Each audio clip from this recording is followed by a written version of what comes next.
Good morning, everyone. In this video, we are on page 5 of the note packet, and we're going to be looking at horizontal asymptotes and end behavior on this page. So this should be mostly review. However, it is going to help us look at some of the more complicated limits down at the bottom. So first, horizontal asymptotes tell us about the end behavior, and we've seen this before in Unit 4 when we used the limit notation for the end behavior as x approaches negative infinity and x approaches infinity. So what the end behavior asks is, what does the y value approach as the x value approaches negative infinity and positive infinity? Does it approach a specific number, or is it growing without bound? And what's nice is, if we can figure out the horizontal asymptote just from looking at the equation, then we can just interpret it algebraically instead of by having to look at the graph. So a review of our rules: if the denominator grows faster, it means we've got a smaller number on the top and a super duper big number on the bottom. So this means it is getting very, very close to zero. So 1 over 100, 1 over a million, 1 over 8 billion. It's an itty bitty bitty fraction approaching zero. So bottom heavy equations have a horizontal asymptote at y equals 0. So examples, 1 over x squared would be bottom heavy. X over x cubed would be bottom heavy. So bottom heavy have a horizontal asymptote at y equals 0. And it's important to realize that we denote it with HA for horizontal asymptote because we also have slant asymptotes and vertical asymptotes, and horizontal asymptotes are y equals equations. So bottom heavy, horizontal asymptote at y equals 0. Now if the numerator and denominator grow equally fast, that's what we referred to in previous chapters as same. So if they have the same degree on the top and the same degree on the bottom, we have a big number over a big number, and the variables cancel, leaving me with the ratio of the leading coefficients. So for example, if I have y equals 6x squared over 3x squared, the x squared amounts are getting equally large at the same time, so what we're left with is the ratio of the leading coefficients. So this would have a horizontal asymptote at y equals 2. So for same degree, we say we have a horizontal asymptote at y equals the ratio of the coefficients. So coefficient over coefficient. Now, if the numerator grows faster than the denominator, then we have a giant number on the top and a not as big number on the bottom. And when this happens, it will either be approaching infinity or negative infinity. And these are what we call top-heavy equations. Now, top-heavy equations have slant asymptotes. Now, slant asymptotes, unfortunately, we don't have a simple equation way of finding it. We have to use long division to figure out the equation of that linear slant asymptote equation. So to find the slant asymptotes, we use long division, and if it is going up and to the right, the end behavior will be approaching positive infinity and negative infinity. If it's going down and to the right, then we'll approach negative infinity and positive infinity. So slant asymptotes will help us figure out the end behavior as well.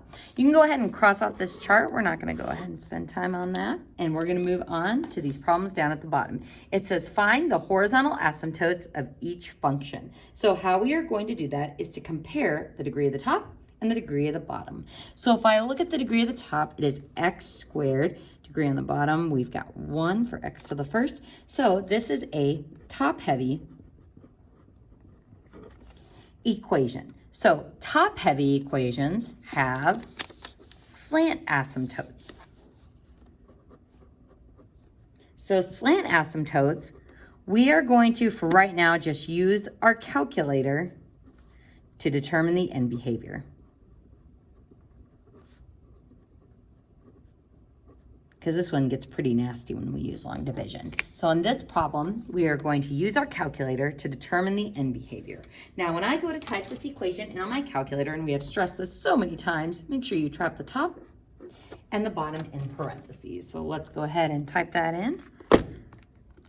Looks like I've got some fun equations in there right now. Let's see, we've got parentheses x squared plus 4 divided by 3x minus 5. Oop, and I'm super zoomed out. Zoom standard. There we go.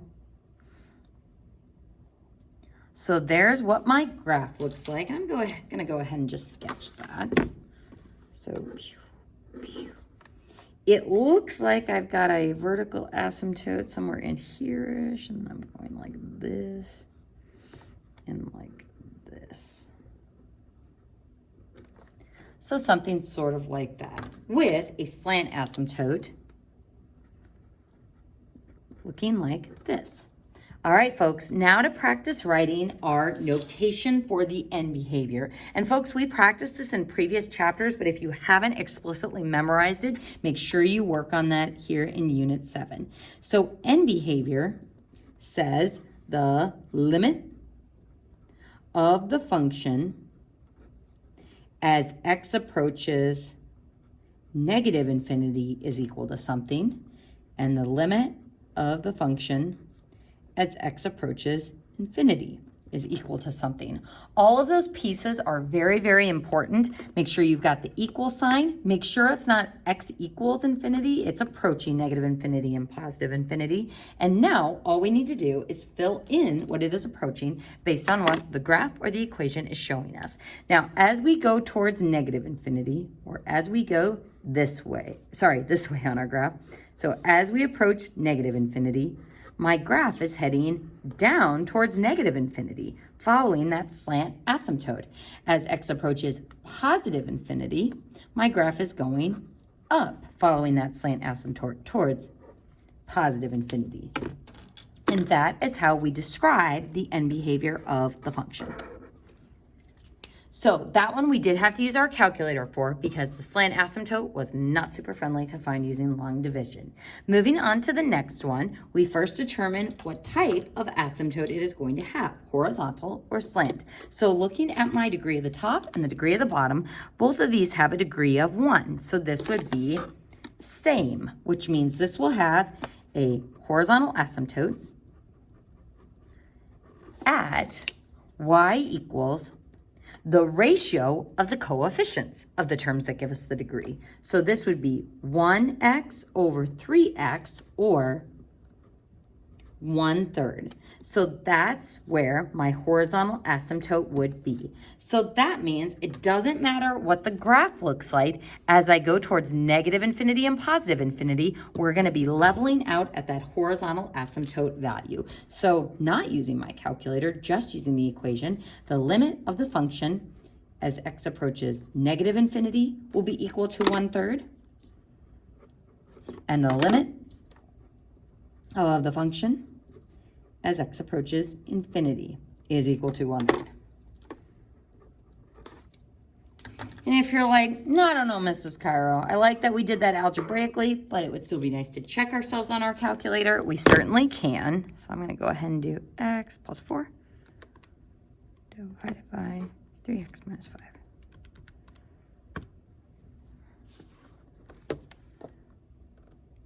And as you can see, it looks like it's leveling off somewhere. And if I do trace, let's just do 10. I'm at 0.56. I keep going. And what we're going to find is that it looks like we are leveling off at around 0.3 repeating. As you can see, it's taken us a while to get there. So maybe it would be better if we did our table ask. Started plugging in really large values, and we can see it definitely looks like we are approaching 0.3 repeating. So yes, your calculator can be used to check yourself, but when your asymptote isn't at a straight integer value, it's really nice that we have this algebraic way of determining it exactly. Let's go ahead and look at our final problem. We've got a degree of 1 on the top and a degree of 2 on the bottom. So higher degree is on the bottom. This is going to be a bottom-heavy equation. And this means we will automatically have a horizontal asymptote at y equals 0. And this makes sense because if I think about the limit of the function as x approaches negative infinity and the limit of the function as x approaches infinity, As I start plugging in larger and larger negative values and larger positive values, this denominator is going to get huge and the top is going to be less huge, a not as big number. So 1 over a billion, 1 over 8 billion, 1 over 100 billion, trillion, if that was a number. We are getting a very, very small number that is getting closer and closer to 0. So that's why those bottom heavy equations automatically have a horizontal asymptote at y equals 0. And if we wanted to, we could check that on our calculator as well. Now, in the next problems, we're still going to be looking for the end behavior, but we're going to have to do a little bit more creative things algebraically, sort of like what we did on this one with plugging in infinity and negative infinity to try to figure out what the function will be approaching. So folks, let's start by writing that end behavior notation and see if you can do it without looking for both of these problems. So the limit of the function as x approaches negative infinity and the limit of the function as x approaches infinity is equal to something. Let's go ahead and do it for this one over here. Limit the function as x approaches negative infinity equal to something. Limit of the function as x approaches infinity is equal to something. So again, that notation is really important. That's something that they expect you to have memorized for calculus.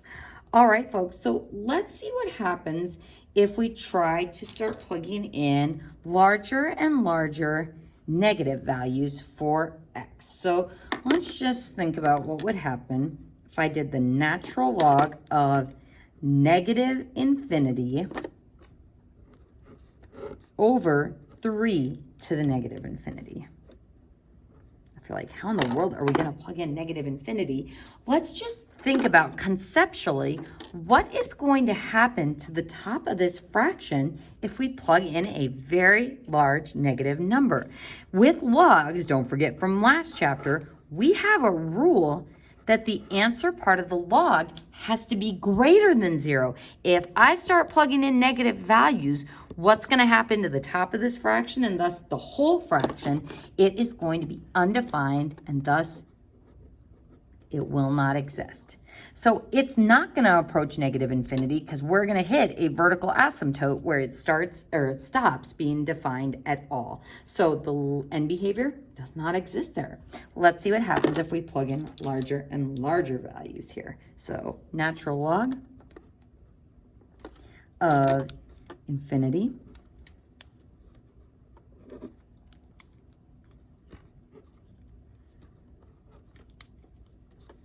and then 3 over infinity. Now, what we want to try to figure out, since there's no way to really compare degrees here, is we want to figure out which is getting larger faster. We want to figure out if this is top heavy or bottom heavy. We know it's not going to be same because natural log and base 3 are not the same. So they can't have the same degree, but we can figure out if it's bottom heavy or top heavy by just plugging in some large values. So let's go ahead and just try natural log of, let's try 100. Versus 3 to the 100th. And we're going to see which one is bigger. So let's go ahead and try natural log of 100. 4.6, all right. And then 3 to the 100th. Which do you think is going to be bigger, folks? Oh, and if you're like, oh, 5, but it's not that much bigger. We've got E47, which means times 10 to the 47th. Folks, that is a huge number. So because this number is getting huge, this is going to be a bottom-heavy equation. So use calc, and this is bottom-heavy. And what do we know about bottom-heavy equations? We know that this is going to level off at a horizontal asymptote at y equals 0. So this will be equal to 0. So folks, some of the same strategies still apply to these more complicated functions that we used in our rational functions, except we aren't guaranteed that it will level off in both directions at the asymptote, because as I started involving other functions, we could get into some undefined values. So this would be my expression for that really gross end behavior. Folks, in the same sense, we're going to go ahead and try the problem to the right using that same strategy. So what happens if we plug in a very large negative value into this function. So 5 over 2 plus e to the negative infinity. So if I think about e to the negative infinity, e to the negative infinity would be 1 over e to the infinity. So remember, bad attitude, we send it downstairs to lose the attitude. Folks, what's 1 over e to the infinity approaching? This is going to be 1 over a super large number. So as we keep plugging in bigger and bigger values, this value is going to approach 0. So if this approaches 0, the fraction as a whole is going to be approaching 5/2. So as x goes towards negative infinity, this is going to approach 0, and the whole fraction will thus approach 5/2. There's the first part of our end behavior. Now if we approach infinity, then we'll have 5 over 2 plus e to the infinity. And if you're looking at this, e to the infinity, that's going to be huge. Plus 2, that's going to be huge. So I have 5 over something huge. What do you think this is going to approach? 0. So this also approaches 0.